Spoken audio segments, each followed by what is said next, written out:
परंपरा को आगे बढ़ाने का संकल्प है हमारा, क्योंकि आपकी उम्मीद पर टिका है परिवार हमारा। अमर भारती एक उम्मीद, जज्बा बुलंद हौसलों का, जज्बा भारत के निर्माण का।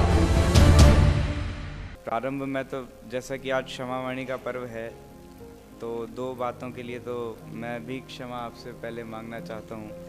पहला तो ये कि हालांकि स्वाध्याय करने के लिए क्या वस्त्र पहने इसका कोई नियम नहीं है, लेकिन हम जो भी स्वाध्याय करते हैं तो कुर्ता पजामा ही पहनते हैं। लेकिन अभी मेरे पास उसकी व्यवस्था थी नहीं, तो मैं कुर्ता पजामा नहीं पहन पाया, तो एक तो उसके लिए क्षमा। और दूसरा ये कि कभी भी हमारे गुरुओं और विद्वानों के सामने बैठ कर के, मतलब उनसे सुना ही है, उनके सामने कभी बोलने का प्रयास नहीं किया, लेकिन आज मैं प्रयास कर रहा हूँ, तो उसमें भी कहीं भूल होगी तो उसके लिए भी क्षमा। क्षमावाणी पर्व आज हम मना रहे हैं। क्षमा और क्षमावाणी में क्या अंतर है, मैं ये आपसे पूछना चाहता हूँ। उत्तम क्षमा भी हमने मनाया, वो एक धर्म का भी पार्ट है, और ये क्षमावाणी, आज हम सभी से क्षमा मांगते हैं, सभी से जो भी हमने मन वचन काया से भूलें की हो।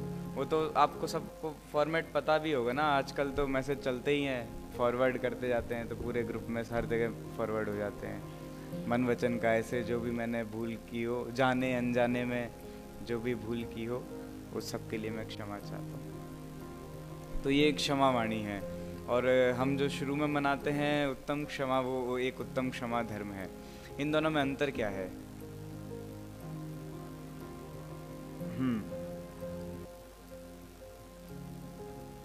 क्षमा, इनका ये कहना है कि क्षमा जो है वो आत्मा का स्वभाव है।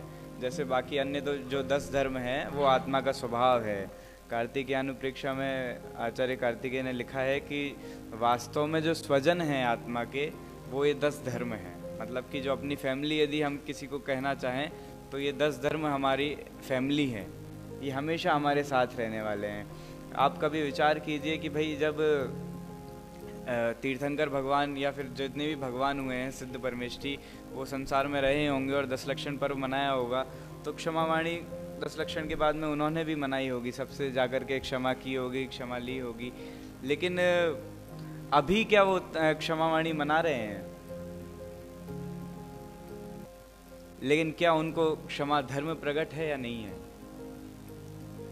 जो धर्म है वो तो आत्मा का स्वभाव है, वो तो संसार अवस्था में भी आत्मा का स्वभाव है, सिद्ध अवस्था में भी आत्मा का स्वभाव है।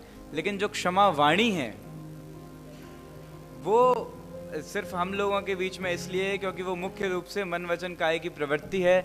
जो समाज में रहते हैं उन लोगों के बीच की एक प्रवृत्ति है कि एक दिन हमने ऐसा बनाया है कि जिस दिन हम मिलकर के, तो क्या सिर्फ इसी दिन क्षमा मांगना चाहिए दूसरों से, या 364 दिन भर के गलती करते हैं और क्षमावाणी का पर्व तो आना ही है, तो उस दिन आराम से मांग लेंगे, सॉरी बोल देंगे और काम पूरा हो जाएगा। तो जैसे बोलते हैं ना कि हिंदी दिवस, क्या सिर्फ हम जिस दिन हिंदी दिवस आएगा उसी दिन हिंदी बोलें, बाकी दिन इंग्लिश बोलें? नहीं, ऐसा नहीं है। वो तो इसलिए बनाया गया है ताकि हमको ध्यान रहे कि ये हिंदी हमारी मातृभाषा है और हमको 365 दिन इसी का उपयोग करना है। वैसे ही क्षमावाणी पर्व ये बस जताने के लिए है कि हमारा ये पर्व है और हमें सबसे क्षमा भाव रखना है, कुछ भी गलती हो तो उनसे क्षमा मांगना है। लेकिन 365 दिन ही है हमारे। पहली बात तो सबसे पहले तो ये हो जाए तो और अच्छा है कि हम कोई गलती ही ना करें। मतलब क्षमावाणी पर्व मनाना तो हमारा उस दिन सार्थक है जिस दिन हमें किसी से क्षमा मांगना ही ना पड़े, जिस दिन हम ऐसी दशा पहुंच जाएं, ऐसी मुनि दशा में पहुंच जाए, या ऐसे यथाज्ञात चारित्र को प्राप्त कर लें कि सारी गलतियों का ही अभाव हो जाए, तो उससे बढ़िया क्षमावाणी और क्या होगी। मतलब आश्चर्य की बात है कि सबसे बढ़िया क्षमावाणी वो जिस दिन क्षमा ही नहीं, जब कोई क्षमा ही ना मांगे। लेकिन ऐसा होता है क्या? मतलब ऐसा दिखता तो नहीं है, हमको तो दिखता ही नहीं है। लेकिन बाहर में भी जो बड़े बड़े साहित्यकार हुए हैं, एक साहित्यकार थे मध्य प्रदेश के हरिशंकर परसाई, जो व्यंग लिखते थे। उन्होंने अपनी व्यंग की भाषा में अपने ऊपर कटाक्ष लिखा। उसमें उन्होंने ऐसा लिखा कि जैनों के पर्युषण पर चल रहे हैं, आखिरी दिन में हमारा एक साथी उनसे मिलने गया कि और भैया क्या हालचाल हैं, तो उन्होंने बोला कि बस सब बढ़िया है, क्षमावाणी पर्व की तैयारी चल रही है। तो हमारे साथी ने उनसे पूछा कि अच्छा आपके भैया कहाँ हैं, तो उन्होंने कहा कि वो भी क्षमा वाणी पर्व की तैयारी कर रहे हैं। तो उन्होंने कहा ये तो बहुत अच्छी बात है, आप अपने भैया से ज़रा हमें मिलवा दो। तो बोले कि हमारे भाई से तो हमारी बात नहीं होती है कई वर्षों से, बीच में दीवार खड़ी है, आप उस तरफ जा कर के मिल लीजिए। तो ये इस तरह से उन्होंने कटाक्ष किया। आप खुद भी और हम खुद भी सोच करके देखें कि क्या वास्तव में हम क्षमा वाणी उनके साथ मना रहे हैं जिनके साथ मनाना चाहिए, या सिर्फ वो एक फॉर्मेलिटी का पर्व हो गया है। जनरली हमने किसी के साथ गलती नहीं की होती है तो बढ़िया से जाकर के उत्तम क्षमा बोल देते हैं, वो भी रिवर्स में उत्तम क्षमा बोल देते हैं। मैं आपको उत्तम क्षमा बोल दूंगा, आप मेरे को उत्तम क्षमा बोल दोगे, क्योंकि हमारे बीच में इतना कांटेक्ट कभी रहा ही नहीं कि हमने एक दूसरे के साथ कोई जान करके गलती की हो। अनजाने में तो हो ही सकती है, लेकिन मैं आपको जानता ही नहीं हूँ, मैंने आपको पहली बार देखा, आज मैं आकर के आपको उत्तम क्षमा कह दूँ तो इसमें कौन सी बड़ी बात है। लेकिन जिसके साथ मैं वर्षों से रहा हूँ, जिसके साथ में हमने सुख दुख झेले हैं, उसके साथ में जब लड़ाई झगड़े हो जाते हैं और बहुत समय तक चलते हैं, तो क्या हम उनके साथ में उत्तम क्षमा बोल पाते हैं, या अभी भी हम बोल रहे हैं, या सिर्फ इसी चीज़ का इंतज़ार कर रहे हैं कि वो पहले आकर के उत्तम क्षमा क्यों नहीं बोलता है। मतलब क्षमा वाणी में भी इस चीज़ का इंतज़ार रहता है कि मतलब मार्दव धर्म का जिसका हमने स्वरूप सुना कि मान कषाय को त्याग करके उस स्वरूप को साइड में रख देते हैं, यहाँ पर अपनी एक कषाय, अपनी अलग से मान कषाय निकल करके आ जाती है। अच्छा, सारा ठेका क्षमा बोलने का हमने ले रखा है क्या? वो भी तो सामने से आकर के बोल सकता था, वो बोलता तो हम भी बोल देते, लेकिन ऐसा कभी होता ही नहीं है। कभी हमने इस प्रकार का सोचा ही नहीं कि ये, लेकिन खैर ये सब भी एक साइड, इसके आगे भी एक चीज़ है। वास्तव में हमें क्षमा उससे मांगनी चाहिए जिसके साथ हमने गलती की हो, लेकिन और भी बड़ी क्षमा उसके साथ हो जाती है जिसके साथ हमने लगातार गलतियां की हो। और भी बड़ी क्षमा हो जाती है जिसके साथ हमने अनादिकाल से गलतियां करते आ रहे हैं। वो गलती क्या है? नेग्लेक्ट करने की। जो हमारे घर में बैठा है, यदि कोई आपके घर में आए और आप उसको नेग्लेक्ट करते रहो, उससे बात ही ना करो, बाहर जाकर के घूमो, दुनियादारी से सबसे बातें करो, वो आपके घर में ही बैठा है, तो क्या होता है? एक बेइज्जती वाली फीलिंग आती है कि भाई इनके यहाँ हैं और यही हमसे बात नहीं कर रहे हैं। वैसी ही गलती हम अनादिकाल से अपनी आत्मा के साथ कर रहे हैं कि वो हमारे यहीं है, वो तो हम ही हैं, लेकिन क्या कभी हमने उसको उतना भाव दिया, जितनी, जिसको हम चलती भाषा में बोलते हैं ना कि भाव देना, क्या कभी हमने उसको उतना भाव दिया? कभी हमने उसको उतनी तवज्जो दी जितनी देनी चाहिए थी? क्या किसी एक पर्याय का भी विषय ज्ञान में तो बन ही रहा है, लेकिन हमारी श्रद्धा में वो बना? तो सबसे बड़ी जो क्षमा वाणी होनी चाहिए हमारी, वो किसके साथ होनी चाहिए? वो तो हमारे साथ ही होनी चाहिए।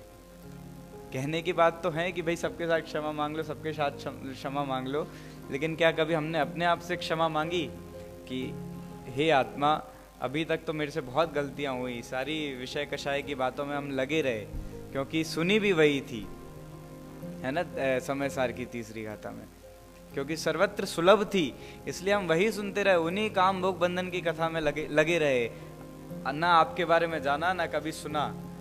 और जब सुना भी तो उसको इस तरह से सुना कि सिर्फ ज्ञान, क्षयोक्षम ज्ञान तो बढ़ जाए, लेकिन श्रद्धा में वो ना आ पाए। मतलब मैं ये कहना चाह रहा हूँ कि हमने जिनवाणी सुनी भी तो यहाँ आकर के हम कई शास्त्रों के ज्ञाता तो बन गए। साधना नगर तो वैसे भी जाना जाता है कि यहाँ पर सब स्वाध्याय प्रेमी लोग हैं और कई वर्षों से स्वाध्याय चला आ रहा है, तो हम बहुत सारे विषय के बारे में हम सब ने पढ़ा है, सुना है, लेकिन वो सिर्फ क्षयोक्षम ज्ञान बढ़ाने में रह गए, कभी भी हमारी श्रद्धा को नहीं टच कर पाए, या फिर जो हमारी जानन क्रिया है जिसका हम 10 दिन से सुनते भी आ रहे हैं कि उसको पकड़ करके, जानन क्रिया को पकड़ करके जो भेद ज्ञान करना था वो हम भेद ज्ञान नहीं कर पाए। तो कहने का आशय ये है कि पूज्य गुरुदेव श्री भी इसमें एक बहुत अच्छी बात कहा करते थे, जो हमने मंगलायतन में सुनी थी, वो बहुत ही अच्छी बात है कि यदि हमने जिनेंद्र भगवान की वाणी सिर्फ ज्ञान बढ़ाने के उद्देश्य से सुनी तो वो भी कर्णेंद्रिय विषय के भोग में जाता है। जिस प्रकार से सिनेमा देखना या अन्य सिनेमा सुनना, गाने सुनना, ये सारा एक तरह से कर्णेंद्रिय विषय का भोग है, उसी प्रकार से हम जिनवाणी सुनने भी आए, लेकिन उससे हमारे परिणामों में निर्मलता तो नहीं बढ़ी, लेकिन बस ये बैठ करके सोच रहे हैं कि चलो ठीक है, आज तो इतने पढ़ लिया, अब आगे जा करके दूसरे को सुनाएंगे, दूसरे को बताते हैं कि हमें भी कितना आता है। कर्णा नियोग में ग्रह नक्षत्र प्रकीर्णक की हाइट हम भी जानते हैं, सागर कितना होता है वो हम भी जानते हैं। यदि यही मान करके बैठे रहे तो वो भी, और जो सिनेमा में या बाहर जा कर के गाने सुने उनमें भी कोई भेद नहीं रह जाता है, दोनों ही इंद्रिय के विषय का भोग है, ऐसा गुरुदेव श्री कहा करते थे। तो यदि हम यहाँ आए हैं तो निर्मलता तो हम बाहर जो बैठे हैं उनको तो अभागा कहते रहते हैं कि मनुष्य भाव पाकर के भी उन्होंने व्यर्थ कर दिया, क्योंकि उन्हें जिनवाणी और जिनेंद्र भगवान को सुनने का ही अवसर नहीं मिला। तो यदि वो अभागे हैं तो क्या हम भाग्यशाली हैं? इस हद तक तो भाग्यशाली हैं या पुण्यशाली कह सकते हैं कि हमें जिनवाणी सुनने को मिली, लेकिन क्या हमने उसका सदुपयोग किया? क्या हमारे जीवन में उसमें एक भी बात आई?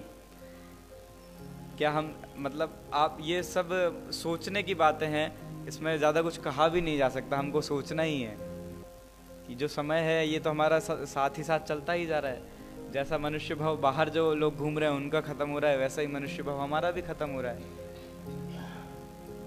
लेकिन क्या हम उसमें कुछ ऐसा कर पा रहे हैं? क्या हम चिंतन कर पा रहे हैं इस चीज़ का? ये मुख्य सोचने की बात है।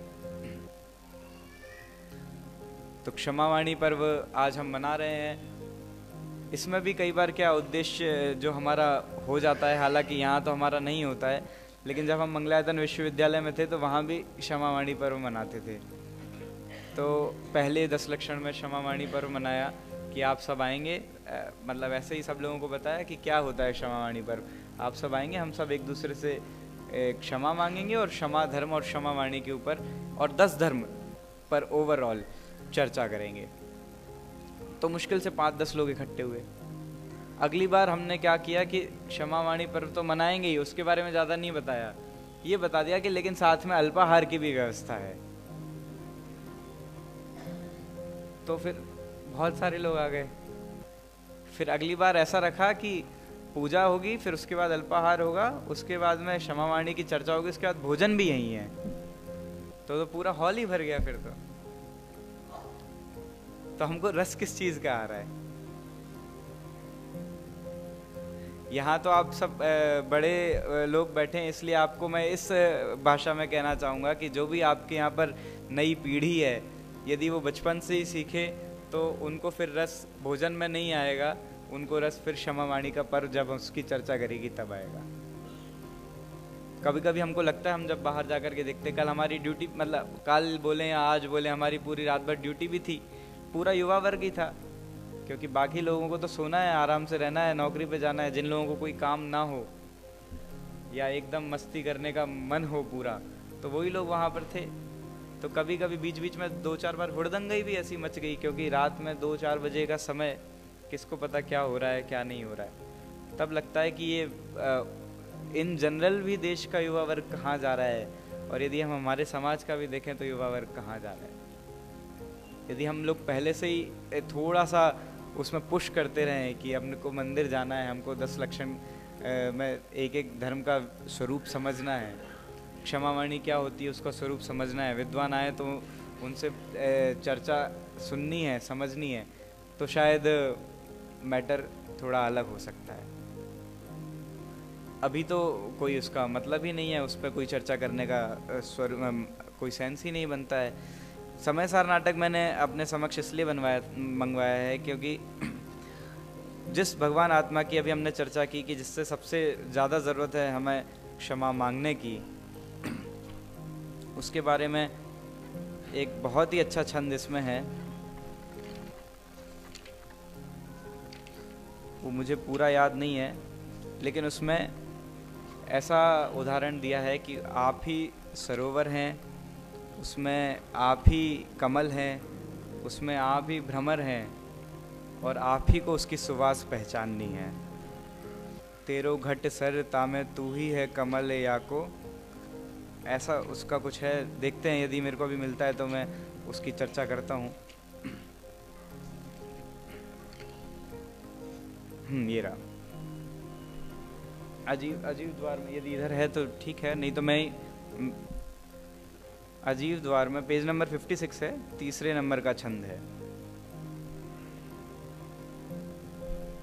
ये समयसार नाटक है, ये पूरा समयसार को ही लेकर के बना हुआ है। पंडित बनारसी दास जी की एक अभूतपूर्व रचना है, अध्यात्म को लेकर के तो है ही, लेकिन यदि साहित्य के हिसाब से देखा जाए तो भी एक गजब की रचना है।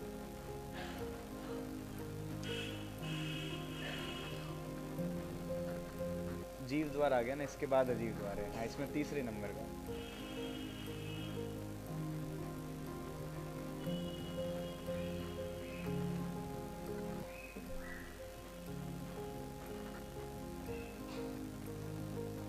हाँ, तीसरे नंबर का, बस यही वाला।